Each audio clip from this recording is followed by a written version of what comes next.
Olá pessoal, o coronavírus chegou e muitas dúvidas vieram para nós advogados trabalhistas.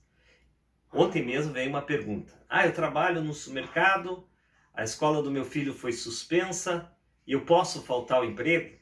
O que o empregador pode fazer? Então é o que nós vamos ver nesse esquema aqui, rapidinho, bem resumido. Teletrabalho, rescisão, como é que ficam as opções do empregador e do empregado?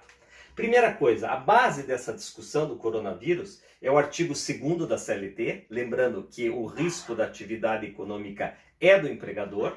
A Lei 13.979, que foi editada agora em fevereiro de 2020, essa lei é justamente para a pandemia do coronavírus e ela traz três situações. No caso de isolamento do empregado doente, ele tem que se isolar. A quarentena para prevenir a doença, o coronavírus, e os afastamentos para fazer exames compulsórios.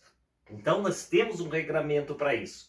Lembrando ainda o artigo 170, inciso 3 da Constituição Federal, a função social da empresa.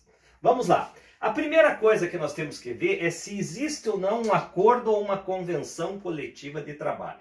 O artigo 611 da CLT disciplina as hipóteses de redução de jornada, compensação de horas, redução de salário.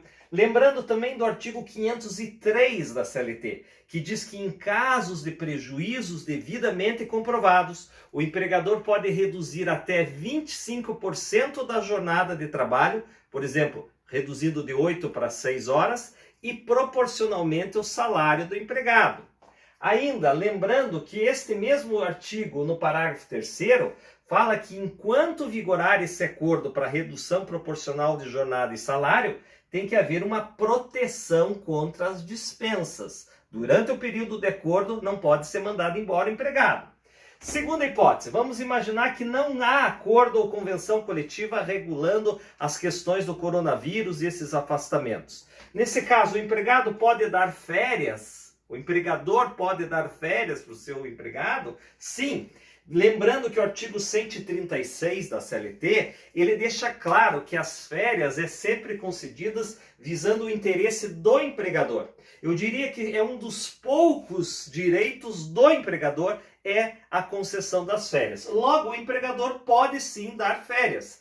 Mas a CLT diz que tem que ter um pré-aviso de 30 dias. Artigo 135 tem que ter um aviso por escrito de 30 dias antes de iniciar as férias. Ora, nesse caso, nós vamos relativizar esse pré-aviso de 30 dias aplicando o artigo 8º da CLT. O artigo 8º da CLT, ele diz que os interesses públicos, e o coronavírus está dentro do interesse público, não pode ser prejudicado por interesses de classes ou interesses particulares. Logo, se o interesse público é que eu conceda férias agora, nós vamos ter que relativizar esta regra do pré-aviso escrito de 30 dias. Pode ser férias coletivas previstas no artigo 139 da CLT? Sim, pode ser de um setor, de todos os setores, o empregador pode conceder nesse período de baixa as suas férias individuais ou coletivas.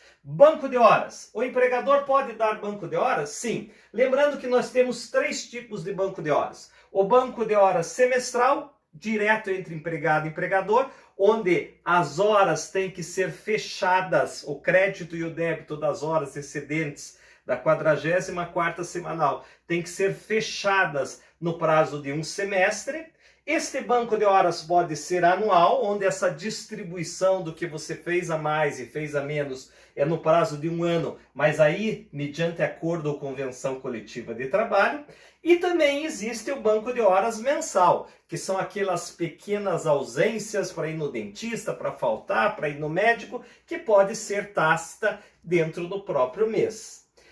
Lembrando ainda a hipótese do artigo 61, parágrafo 3º da CLT, dizendo que nos casos de necessidade imperiosa, força maior, como é o caso do coronavírus, pode, ao final desta interrupção do contrato de trabalho, o empregado voltar e fazer 2 horas extras durante 45 dias no máximo por ano. Ou seja, ele vai poder compensar 90 horas, 2 horas extras vezes 45 dias, até 90 horas o empregador vai poder compensar dele posteriormente, caso ele não adote o sistema de banco de horas.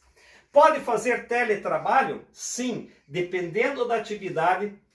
O empregador pode pedir para que o seu empregado trabalhe em casa, o home office, e nessas situações aplicam-se os artigos 75A e seguintes da CLT, devendo fazer um aditamento com todas as condições, o horário, o controle, as atividades têm que permanecer mais ou menos equivalentes à função contratada, e esse teletrabalho tem que ser bilateral, o empregado tem que assinar.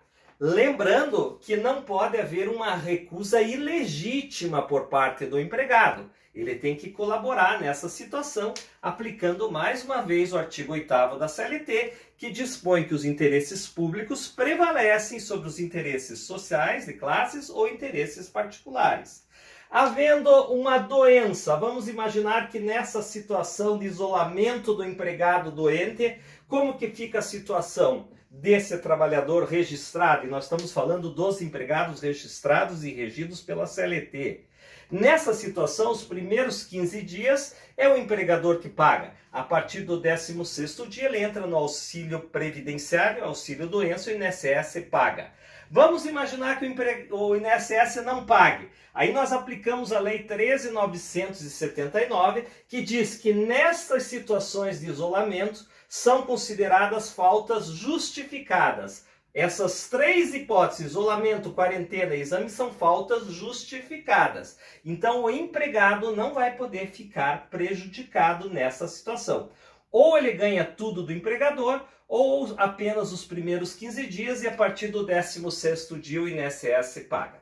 Finalmente, rescisão do contrato. Nesse caso eu entendo que é uma força maior. O que é a força maior? É um evento inevitável e ausência de culpa do empregador. Imagine um supermercado, uma loja do shopping que vai ter que fechar, mandar embora seus empregados. Aí nós podemos fazer a rescisão pela hipótese do artigo 501 da CLT, a rescisão por força maior. E a multa de 40% é paga pela metade, e aí diminui um pouco o ônus do empregador e a rescisão é pela metade. Espero ter ajudado vocês nesse momento tão difícil. Muito obrigado.